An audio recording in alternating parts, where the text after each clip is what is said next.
गणपति बाप्पा आए हैं इस बार अलग ढंग में, लाए हैं इतिहास के पन्ने साथ जो धुंधले पड़ चुके हैं कई सालों से। इतिहास ऐसा जो मौजूद नहीं हमारी विद्यालयों की पुस्तकों में, परिणाम में मिला हावी हुई पश्चिमी संस्कृति हम भारतीयों में। इलेक्ट्रिसिटी का आविष्कार किया अगस्त्य ऋषि ने, दी है पूरी विधि विद्युत उत्पन्न की अगस्त्य संगीता में।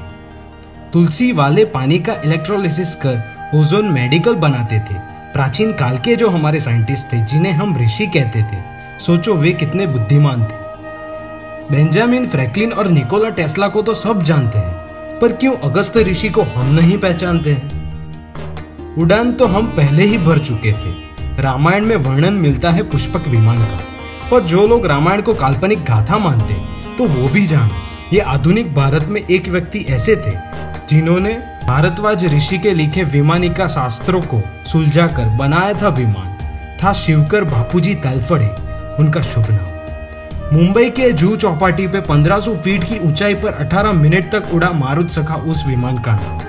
थे मौजूद वहां बड़ोदरा के राजा सयाजीराव गायकवाड़, महादेव गोविंद रनाडे और कई लोग, पर गुलामी की जंजीरों में था भारत। शिवकर जी पेटेंट नहीं करवा पाए और श्रेय राइट ब्रदर्स ले गए।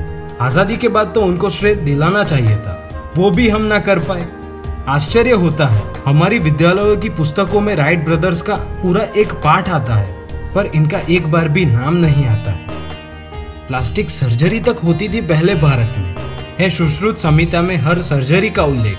महर्षि सुश्रुत 2600 साल पहले करते थे सर्जरी, हुए हैं कहीं उपकरण बरामद। स्वस्थ में भी श्रेष्ठ था तब हमारा भारत।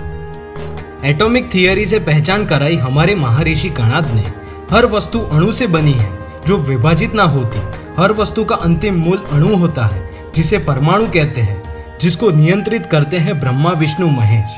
मतलब जिनको आज हम इलेक्ट्रॉन, प्रोटॉन और न्यूट्रॉन के नाम से हमारी पुस्तकों में थियरी ऑफ जॉन डाल्टन के नाम से पढ़ते हैं। इतना ही नहीं, 3 लॉज ऑफ मोशन भी ऋषि कणाद की देन है। न्यूटन जिसको बताते अपनी खोज है। ऋषि कणाद ने तो और बहुत कुछ बताया है। उनकी पुस्तक वैशेषिका सूत्र में एनर्जी की व्याख्या भी दी है भगवत गीता में। आत्मा अमर है, सिर्फ शरीर बदलती, ना कभी सर्जित होती ना कभी नष्ट होती।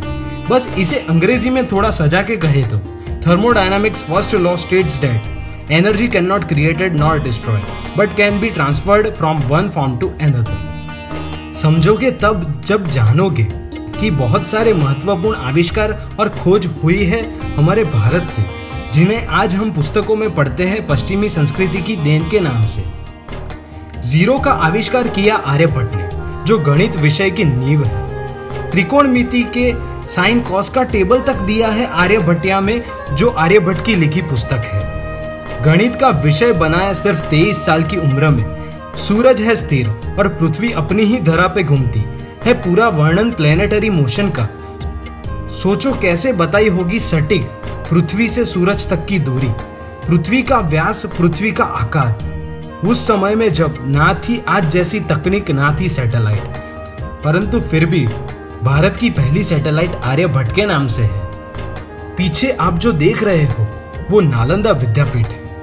ये कोई सामान्य विद्यापीठ नहीं है। यहाँ विदेशों से भिन्न भिन्न धर्म के लोग विद्या ग्रहण करने आते थे। China, Japan, Persia, Iran, Indonesia, Mongol और कहां से। आज ये विद्यापीठ पूरी तरह से टूटी हुई है, नष्ट हो चुकी है। एक राक्षस ने यह विद्या के मंदिर को जला दिया। उसके पीछे भी बहुत दिलचस्प कहानी है। जब छल कपट से पराजित हुए हमारे महाराज पृथ्वीराज चौहान, तब प्रवेश हुआ मुगलों का भारत में। हुआ बीमारी से बेहाल बख्तियार खिलजी, ना काम आई कोई दवा जो उसके हकीमों ने दी। तब जाके एक हकीम ने दी सलाह, नालंदा विद्यापीठ में ही है संभव उपचार उसका। बहुत कोशिशों के बाद मानकर गया नालंदा बख्तियार खिलजी बनके लाचार।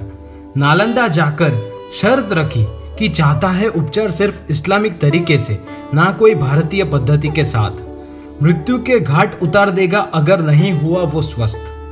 तो वहां के आचार्यों ने भी सोचकर हाँ कर दी और मान ली बख्तियार खिलजी की बात। दिया उन्होंने खिलजी को पढ़ने के लिए कुरान, जिसे पढ़कर स्वस्थ हुआ वो हैवान। जाना उसने एक महत्वपूर्ण राज।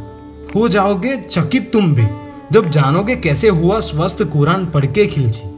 तो जानो ये बात, आचार्य ने लगाया था औषधि का लेप कुरान के पन्नों पर, जिसे दवा ग्रहण करता था खिलजी, पलटता था पन्ने चाटकर उंगली, जलन के मारे हुआ गुलगुला खिलजी। जो उपचार उसके हकीम ना कर सके, उसे संभव किया हमारे भारतीयों ने। समझ गया वो जानकर यहाँ के लोगों के पास है ज्ञान का भंडार। नहीं शासन कर पाएंगे मुगल, रहेगी ऐसी श्रेष्ठ विद्यापीठ भारत में अगर। ये डर में जला दी नालंदा, जो था विद्या का मंदिर। 3 महीने तक जल रही थी पुस्तकालय, जहां थी 3 लाख से ज्यादा पुस्तकें। भस्म हो गया सदियों का संजोया हुआ सुरक्षित ज्ञान। बच गई जली हुई नष्ट हुई कुछ पुस्तकें, जिसमें शामिल थी आर्यभट्ट की 2 पुस्तकें। सार, भारत बहुत महान है, हमारी संस्कृति पहचानो। भारत भले आजाद है, पर अभी भी मानसिक गुलाम है। जानो भारत को, पश्चिमी संस्कृति की पट्टी उतारो। भारत माता की जय। गणपति बाप्पा मोरया। करता दुख हरता वार्ता विघ्नाची, दुर्वी पूर्वी प्रेम कृपा जयाची। सर्वांगी सुंदर उदिशेंदुराची, कंठी जळके माळ मुक्ता फळाची। जय देव जय देव जय देव जय देव जय मंगल मूर्ती हो श्री मंगल मूर्ती। दर्शन मात्रे मान कामना पूर्ती। जय देव जय देव।